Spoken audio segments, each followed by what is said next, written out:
Hi, it's the Irish Gypsy here to bring you your love snapshots for July 2017. Thank you for joining us here today. Welcome to any newcomers.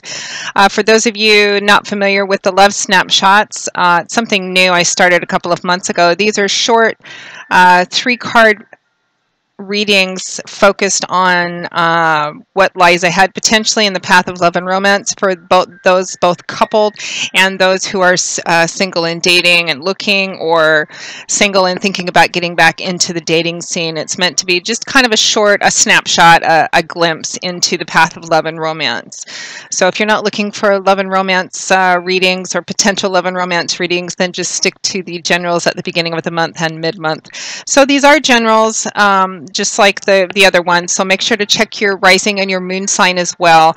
They may play out a little more predictably or just give you additional insight and clarity, because there's many of you watching, and of course it's not going to mean the same thing for for everybody who's watching of that sign all over the world. I mean, how could it possibly be? So the specifics will vary depending on what's going on in your lives, but the energy fundamentally remains the same. But it's always a good idea to watch your rising and your moon sign if you know them and if you can. So thank yous always for the thank yous. I think I may have had too much coffee this morning, or not enough. So thank you always. I like to get the thank yous out first. Thank you for all your likes, shares, subscribes, your feedback and support, and your comments.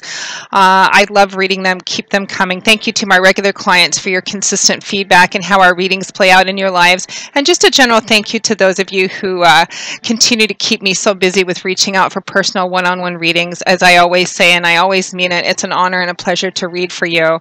And if any of you are interested in a personal reading with me and you haven't read with me before, you can click on the About or Description button on my YouTube channel's homepage, which will give you a little more information, and my email address, which is Maggie1McGuire@gmail.com. I would be delighted to work with you. I do a wide variety of readings, and I do readings full-time 6 days a week, so I'm usually able to get back with you quite quickly and almost always set up a reading for you within a couple of days to a couple of weeks, but almost always within a 2-week period of time. So moving right along, let's get into this. This reading is for the water sign of Pisces, our lovely mercurial fluid fish, Pisces, love and romance. Love snapshot for July 2017. What is in store for the water sign of Pisces in love and romance for July 2017? Love snapshot for Pisces, July 2017, 3 cards.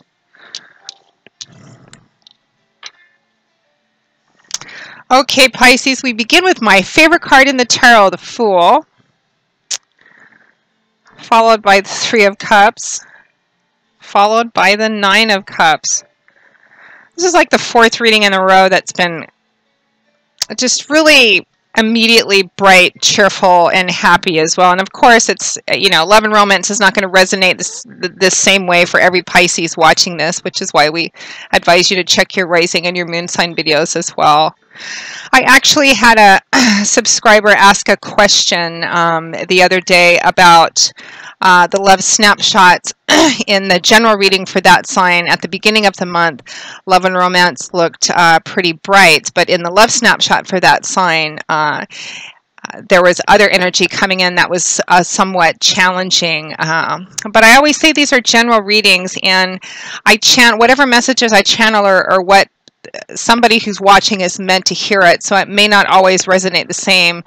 And of course, they're general readings, so you can't take them precisely as a personal reading, because they're going to play out a little differently were I to do a tailored for you personal reading. So it really just depends on who's watching and what you're meant to hear. I believe that the people who are watching hear what they're meant to hear in terms of getting some insight, guidance, and clarification. So enough of that. Let's get back into this. So we have the Fool, the 3 of Cups, and the 9 of Cups. Absolutely beautiful energy any way you look at it for couples and singles. It looks like it's you're almost taking a break for the month of July 2017 in love and romance. For those of you who are coupled, it looks like you're just enjoying yourself, enjoying your partner, going out and having a good time with friends. You may be on vacation or traveling. It looks like you're spending a lot of time not just with each other but with friends, maybe family. I'm getting vacation vibes. Some of you are obviously on vacation.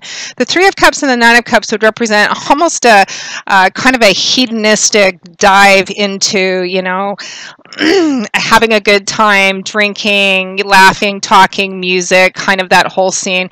And with the Fool, the only cautionary, this is the energy is almost like throw caution to the wind and just have a good time. We're taking a break. It's no work. It's all play and pleasure. Of course, the cautionary advice that would be attached to that is, you know, moderation in all things, including moderation, but be careful that you don't go too far off the deep end for July 2017. So the Fool represents, in the present position, when it falls in the present position, the Fool is probably the most powerful card in the tarot because it represents infinite possibilities.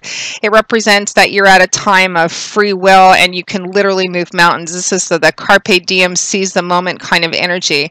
The Fool can also represent taking a risk, doing something you've never done before. For those of you who are single and dating, the Fool can also indicate perhaps you may want to consider dating a different type of man or woman that you're normally used to dating, or you may be dating a different type of person than you're used to dating, or somebody who's just different from you. Maybe they had a very different background growing up. Maybe it's an interracial relationship.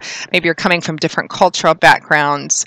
And the Fool is also here to remind us it's carpe diem. It's always good to have a goal, to have a destination, but we can sometimes get too focused on let's reach the goal, let's reach the goal, let's reach the goal. Particularly in love and romance, sometimes in dating and you know, really longing for and looking, you know, wanting to find that right partner, that soulmate, that kindred spirit for us, we can get so focused on actually that's what I want, that we forget that it's about the journey too. And the Fool is here to remind us about the carpe diem, about stopping and smelling the roses. There's a lot of value and joy and lessons and wisdom in the journey itself, in each step that we take, and the lessons that we learn, both the wonderful ones and the not so wonderful ones, particularly in love, because the experiences we have and the choices we make and how we learn sometimes from the choices we make, particularly when we make ones that maybe turn out later not to be so wise. The Fool is here to remind us that it's about learning. In love and romance, it's really not so much about being obsessed with finding that perfect partner, although of course we want to find the person that's excuse me, that's right for us. But remember that it's also about learning and growing in wisdom in love and how we relate to other people in all different kinds of relationships too, growing in our knowledge and understanding of love and caring and what it really means to be in relationship with someone, to actually relate with them. And our experiences on the path of love and romance are pretty invaluable. So the Fool is here to remind us that there's value in the dating journey too, rather than, you know, being so focused and so obsessed on the end result. So keep that in mind for those of you dating, and those of you coupled too. It is, you know, in a committed relationship, it's work too.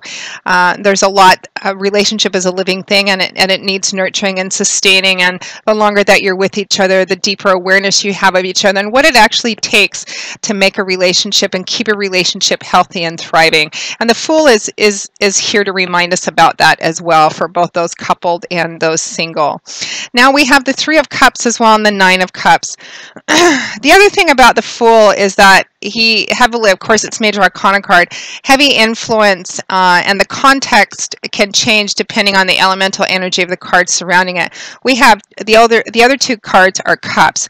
Cups is water energy, your energy, Pisces, and in the tarot, the Suit of Cups is about our emotional landscape. It's about emotions and feelings and relationships, and how our emotional base. How we relate to other people based on what our emotional base and our emotional landscape is about. All different kinds of love, all different kinds of relationship.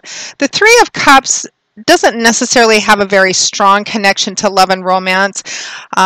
It has more of a friendship, best friend, kindred spirit, sisterhood, brotherhood kind of feeling, more than just a flat out romantic kind of love. But in love and romance, it can also represent being with somebody that you feel very connected with, because the Three of Cups in general represents that small circle of friends that's like your heartmates, your sisters, your brothers, those kind of best friends that you have like all for your whole life. You can be separated for a while, but when you come back together again, it's like nothing's ever changed. It's that kind of kinship connection. So for those of you who are coupled, it looks like you're really enjoying each other's company, but I feel like you're spending a lot of time with friends too. It's almost just like a party atmosphere. It's like it's just a very lovely social, enjoying the time with each other, enjoying the time with friends. For those of you single and dating, especially with the Nine of Cups, which is the wish fulfillment card, it's a card of getting what you want, which is sometimes you have to be careful for what you ask for. It's a card also that can have kind of almost a hedonistic, decadent sense. The Ten of Cups is kind of like the emotional fulfillment, and because tens represent the end of a cycle, and the Nine of Cups is the wish fulfillment card, but it's almost in a more sensual, physical kind of sense, because it's about abundance. The man on this card, he's holding up this cup. He has enough.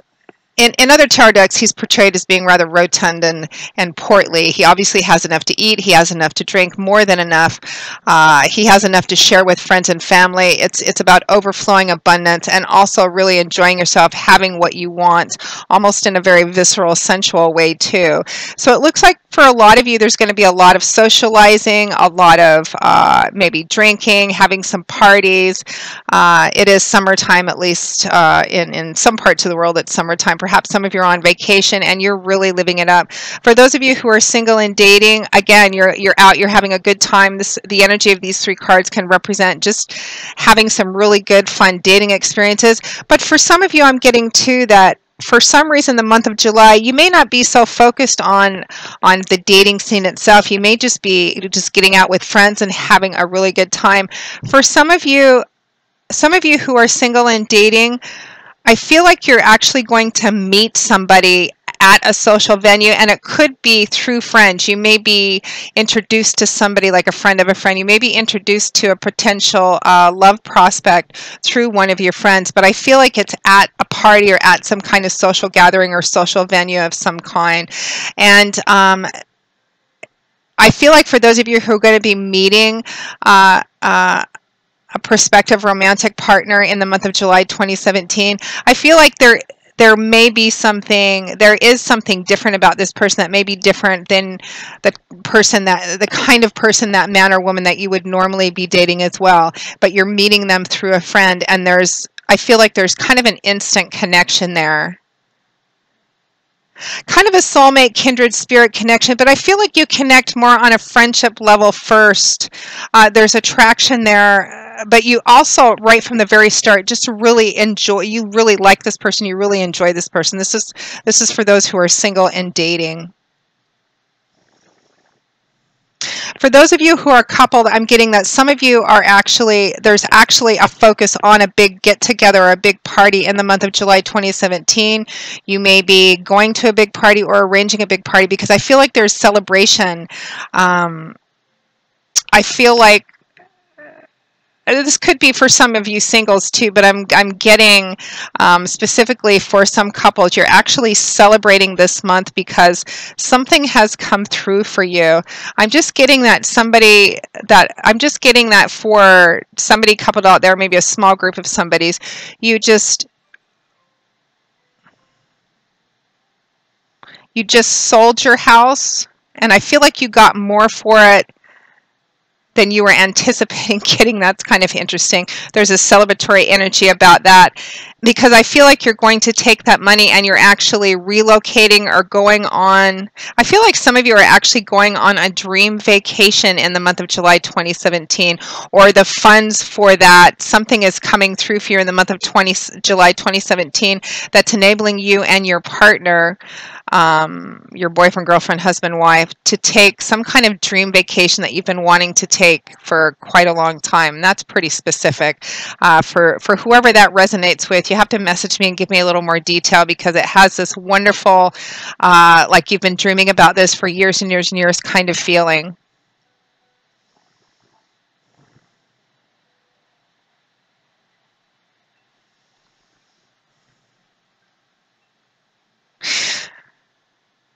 For those of you who have been dating someone, it may not have been an exclusive relationship, or maybe it is exclusive now, but you haven't been together for very long. You're dating somebody. You're dating somebody that's different than you. You're building and developing a relationship with somebody who's just kind of outside of your normal pattern of the type of person you date. And in the month of July 2017 is when it's kind of like you throw caution out the window and you just go for it. You just commit headlong. I feel like there's an offer coming in from the person that you're dating. It may have been that you've been dating somebody off and on, not really sure about it because there's some fundamental differences, or there's some kind of difference in this dating experience with this person. So you've been kind of going back and forth, but the month of July is when you just kind of commit to it, just wholeheartedly disregarding anybody else's opinion or even logic, because the Fool paired with the Three of Cups and the Nine of Cups really is a strong indication that for a lot of you Pisces, in the month of July 2017, love and romance is the issue, and you are basically willing to throw everything else up in the air for a specific person. So that's kind of interesting too. Well, this actually turned out longer than I originally thought it was going to be. The love snapshots are usually about 10 minutes or so, but I've got a variety of interesting specific messages which needed to come out. So Pisces, that pretty much sums up your July 2017 love snapshot. I hope you have enjoyed it, that it's brought you a little bit of insight or clarity, at the very least something to look forward to, because it looks like a fabulous month for at least a lot of you, and of course my wish would be that it's for all of you. The Fool, the Three of Cups, and the Nine of Cups. It's just a beautiful lineup of cards, any way you look at it, coupled and single. So thank you very much for watching it, Pisces. I will see you all again in about a week or so for the mid-month general readings. Again, if any of you are interested in a personal, tailored just for you reading with me, you can click on the About or Description button on my YouTube channel's homepage for more information, and my email address, which is Maggie1McGuire@gmail.com. I would be delighted to work with you, either live or recorded readings. I do a wide variety of readings, love and romance being one of them, compatibility charting, year overviews, gift readings, work and finance, and so on. So email me if you're interested, and we'll go from there. Until I see you again, Pisces, which hopefully is soon, as always, know that I wish you joy, peace, love, and a happy life. Thanks so much, and I hope to see you soon. Bye-bye.